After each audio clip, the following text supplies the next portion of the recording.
Hey everyone, welcome back to Paper Highlighter, where we dig deep into reality TV drama and spotlight the moments that matter. Today, we're diving into the emotional roller coaster that was the 90-day Fiancé, the last resort tell-all.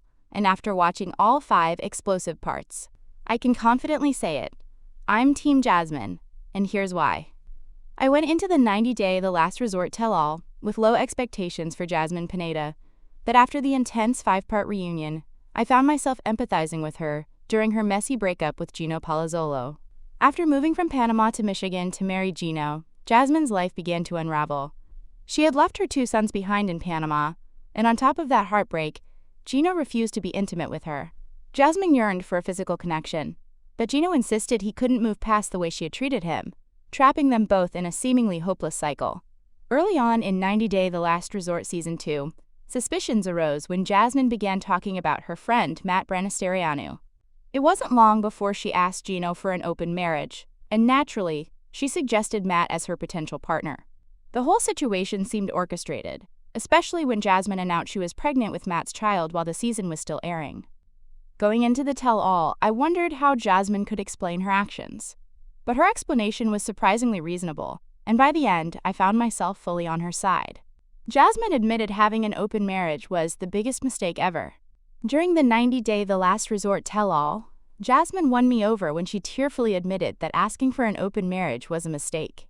She expressed regret, wishing she had left her marriage earlier instead of trying to fix something that was already beyond repair.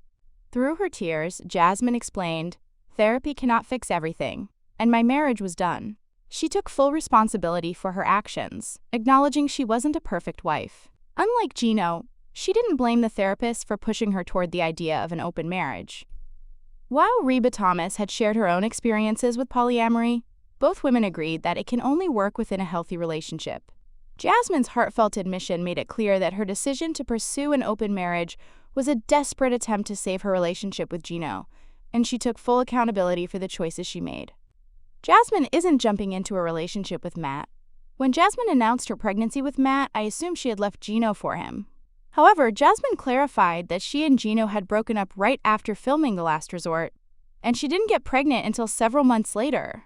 By then, she no longer owed Gino anything and had every right to move on with someone else. Although Matt expressed his love for Jasmine, she remained uncertain about her feelings. She admitted that after her experience with Gino, she wasn't sure what love even was anymore.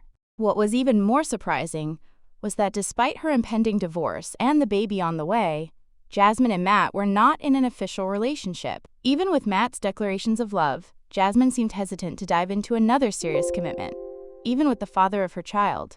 My heart ached for Jasmine, who was clearly devastated by the failure of her attempts to save her marriage. Jasmine still has feelings for Gino. The most compelling moment of Jasmine's tell-all appearance was the respect she still showed for Gino. While Gino hurled insults at both her and Matt, Jasmine calmly explained that she could never hate someone she had once loved so deeply. I admired how she didn't try to rewrite history or erase what they once shared. In fact, Jasmine tearfully admitted that she wished Gino were the father of her baby. This heartfelt moment made it clear to me that she never intended for her open marriage to end in such a painful way. Although Jasmine and Gino's marriage had been over long before 90-Day The Last Resort, it was evident that Jasmine had desperately wanted to fix things. Her suggestion of an open marriage was nothing more than a last-ditch effort to salvage their relationship.